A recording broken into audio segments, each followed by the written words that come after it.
Royal Challengers Bengaluru 17 సీజన్లుగా ఐపీఎల్లో ఒక్క కప్ లేకపోయినా మోస్ట్ ఫ్యాన్ ఫాలోయింగ్ ఉన్న టీం. ఆర్సీబీ మ్యాచ్ ఉందంటే స్టేడియంస్ నిండిపోతాయి, టీఆర్పీ దద్దరిల్లిపోతుంది. మీరు అబ్జర్వ్ చేస్తే మిగతా 9 టీంల మ్యాచెస్కి టికెట్ ప్రైజెస్ నార్మల్గా ఉంటే ఆర్సీబీ మ్యాచ్కి మాత్రం ప్రైజెస్ హై లెవెల్లో ఉంటాయి. ఇక్కడ రిమైనింగ్ 9 టీమ్స్ని చిన్న చూపు చూసినట్లు కాదు, ఆర్సీబీ క్రేజ్ అలాంటిదని చెప్పడానికి మాత్రమే.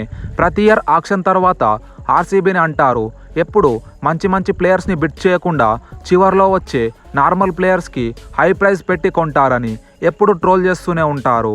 కానీ ఈసారి మాత్రం ఆక్షన్లో గతంతో పోలిస్తే ఇటు బ్యాటింగ్తో పాటు బౌలింగ్ డిపార్ట్మెంట్స్లో మంచి మంచి పిక్స్ చేసి ఒక స్ట్రాంగ్ స్క్వాడ్ని బిల్డ్ చేసి హేటర్స్ నోర్లు మోయించింది. ఆర్సీబీ కేవలం 3 కోహ్లీ, పత్తిదార్, దయాల్ని మాత్రమే రిటర్న్ చేసుకొని 83 కోట్లు పీబీకేఎస్ తర్వాత హయ్యెస్ట్ పర్స్ అమౌంట్ ఉన్న టీమ్గా మెగా ఆక్షన్కి వెళ్ళింది. మెగా ఆక్షన్లో కొత్తగా 19 ప్లేయర్స్ని కొనుగోలు చేయగా టోటల్ 22 మెంబర్స్ స్క్వాడ్ బిల్డ్ చేసుకుంది. ఈ 22 ప్లేయర్స్లో 14 ప్లేయర్స్ ఇండియన్స్ కాగా 8 ప్లేయర్స్ ఓవర్సీస్ ప్లేయర్స్. ఇక్కడ సర్ప్రైజ్ అవ్వాల్సిన విషయం ఏంటంటే 3 ఆర్టీఎంలు యూజ్ చేసుకునే అవకాశం ఉన్న మ్యాక్స్వెల్, సిరాజ్, విల్జాక్స్లో ఒక్కరికి కూడా వాడలేదు. గత 7 సీజన్లుగా ఆర్సీబీకి ఎన్నో సేవలు అందించిన సిరాజ్కి ఆర్టీఎం వాడకపోవడం ఫ్యాన్స్కి చాలా బాధ అనిపించింది. ఎందుకంటే సిరాజ్ ఆర్సీబీకి వచ్చాక కోహ్లీ సపోర్ట్ చేయడం వల్లే ఈరోజు ఈ స్టేజ్లో ఉన్నాడు. సిరాజ్ కూడా తన ఇన్స్టా పోస్ట్ ద్వారా తాను ఎంత ఎమోషనల్ అయ్యాడో అందరికీ అర్థమవుతుంది. ఇక కేఎల్ రాహుల్కి అయితే ఖచ్చితంగా కొంటామని, ఫ్యూచర్ కెప్టెన్ కూడా అవుతాడు, లోకల్ బాయ్ తిరిగి లోకల్ టీంకే వస్తున్నాడని ఫ్యాన్స్కి ఎమోషనల్ హైప్ ఇచ్చి డిసప్పాయింట్ చేశారు. కేఎల్ రాహుల్కి ఆక్షన్లో ఆర్సీబీ 10 కోట్ల వరకు మాత్రమే బిడ్ చేసి తప్పుకోగా వెంకటేష్ అయ్యర్కి మాత్రం 22 కోట్ల వరకు ట్రై చేసింది. ఏంటో భయ్యా, కొన్నిసార్లు ఈ ఆర్సీబీ డైనమిక్స్ అస్సలకే అర్థం కావు. కేఎల్ రాహుల్, సిరాజ్ విషయంలో ఫ్యాన్స్కు ఆర్సీబీ మేనేజ్మెంట్ మీద కొంచెం కోపం అయితే ఉంది. ఇక Will Jacks last year RCB 1% chance నుండి ప్లే ఆఫ్స్కి వెళ్ళిందంటే కీ రోల్ ప్లే చేశాడని చెప్పొచ్చు. ఇంత మంచి గన్ ప్లేయర్ని ఆర్సీబీ అయితే ఎంఐకి ఇచ్చి టీమ్ డేవిడ్ని ట్రేడ్ చేసుకుందని చెప్పాలి. ఎనీవే, ఇవన్నీ పక్కన పెడితే బిగ్ ప్లేయర్స్ మీద ఎక్కువ అమౌంట్ పెట్టకుండా తక్కువ అమౌంట్లో సాలిడ్ ప్లేయర్స్ని పిక్ చేశారు. ఆర్సీబీ ఆక్షన్లో ఒక ప్లేయర్కి పెట్టిన highest amount Josh Hazlewood with 12.5 crores. So RCB auction strategy చూస్తే ఫ్రెష్ స్క్వాడ్తో వెళ్దామన్న ఇంటెన్షన్తో వచ్చిందని క్లియర్గా అర్థమవుతుంది. ఇప్పుడు 2025 ఐపీఎల్లో ఆర్సీబీ స్ట్రాంగెస్ట్ ప్లేయింగ్ 11తో లాస్ట్ ఇయర్ ప్లేయింగ్ 11 కంపేర్ చేసి అప్గ్రేడ్ అయిందా లేదా డౌన్ గ్రేడ్ అయిందో చూద్దాం. ఇక ఓపెనింగ్లో నెంబర్ 1 పొజిషన్ విరాట్ కోహ్లీ గురించి స్పెషల్గా చెప్పాల్సిన అవసరం లేదు.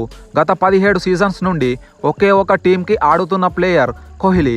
ఇక కోహ్లీతో పాటు last year Faf du Plessis ఆడగా ఇప్పుడు డు ప్లెసిస్ ప్లేస్ని ఫిల్ సాల్ట్తో రీప్లేస్ చేశారు. సో ఆర్సీబీ ఇక్కడ అప్గ్రేడ్ అయ్యిందనే చెప్పొచ్చు. డు ప్లెసిస్, సాల్ట్ ఇద్దరు అగ్రెసివ్ బ్యాటర్సే అయినా డు ప్లెసిస్తో పోలిస్తే సాల్ట్ ప్రజెంట్ మంచి ఫామ్లో ఉన్నాడు మరియు వికెట్ కీపింగ్ సర్వీసెస్ కూడా ఇస్తాడు. డు ప్లెసిస్ నుండి క్యాప్టెన్సీ చేసే ప్లేయర్ కోల్పోయినా కానీ విరాట్ కోహ్లీతో రీప్లేస్ చేసే ఛాన్స్ ఉంది. ఇక నెంబర్ 3 పొజిషన్లో రజత్ పతిదార్ సేమ్ ఉండగా విల్జాక్స్ నెంబర్ 4 పొజిషన్ని మరో ఆల్రౌండర్ లయం లివింగ్స్టోన్తో రీప్లేస్ చేశారు. సో ఇక్కడ ఆర్సీబీ అప్గ్రేడ్ అవ్వలేదు, డౌన్ గ్రేడ్ అవ్వలేదు, ఈక్వల్ ఉంది అనే చెప్పాలి. ఎందుకంటే జాక్స్ అండ్ లివింగ్స్టోన్ ఇద్దరు కూడా అగ్రెసివ్ బ్యాటింగ్తో పాటు స్పిన్ బౌలింగ్ ఇస్తారు. సో ఇద్దరు కూడా సేమ్ కైండ్ ఆఫ్ ప్లేయర్సే. ఇక నెంబర్ 5 లాస్ట్ ఇయర్ ఆడిన క్యామరూన్ గ్రీన్ లేదా మ్యాక్స్వెల్ ప్లేస్ని ఇప్పుడు టీమ్ డేవిడ్ లేదా జాకబ్ బెథెల్తో రీప్లేస్ చేశారు.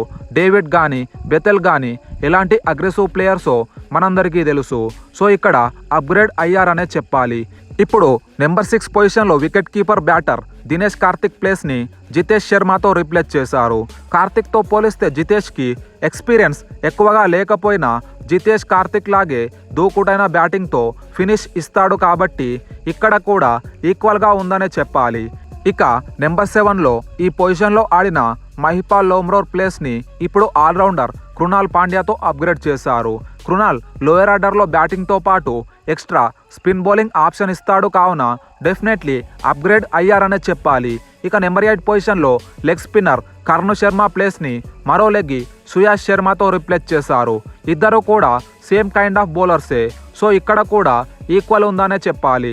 ఇక నెంబర్ 9లో మహమ్మద్ సిరాజ్ బాయ్ ప్లేస్లో అప్కమింగ్ సీజన్లో స్వింగ్ కింగ్ భువనేశ్వర్ కుమార్తో రీప్లేస్ చేశారు. ఇది కూడా అప్గ్రేడ్ అని చెప్పొచ్చు. ఇక్కడ సిరాజ్ వరస్ట్ బౌలర్ అని కాదు, కానీ డెత్లో రన్స్ రిస్ట్రిక్ట్ చేసే స్కిల్స్ సిరాజ్తో కంపేర్ చేస్తే భువీ దగ్గర ఎక్కువ ఉన్నాయని. అలాగే నెంబర్ 10 ప్లేస్ని లాకీ ఫెర్గూసన్ ప్లేస్ని ఆసీస్ బౌలర్ మాజీ ఆర్సీబీ ప్లేయర్ జోస్ హేజల్వుడ్తో భర్తీ చేశారు. ఫెర్గూసన్తో పోలిస్తే హేజల్వుడ్కి ఇంటర్నేషనల్ ఎక్స్పీరియన్స్ ఎక్కువ ఉంది. సో ఎక్స్పీరియన్స్ అయితే ఆర్సీబీకి డెఫినెట్లీ హెల్ప్ అవుతుంది. ఇక్కడ కూడా ఆర్సీబీ అప్గ్రేడ్ అయ్యిందనే చెప్పాలి. ఇక నెంబర్ 11లో ఎస్ దయాల్ సేమ్ ఉన్నాడు.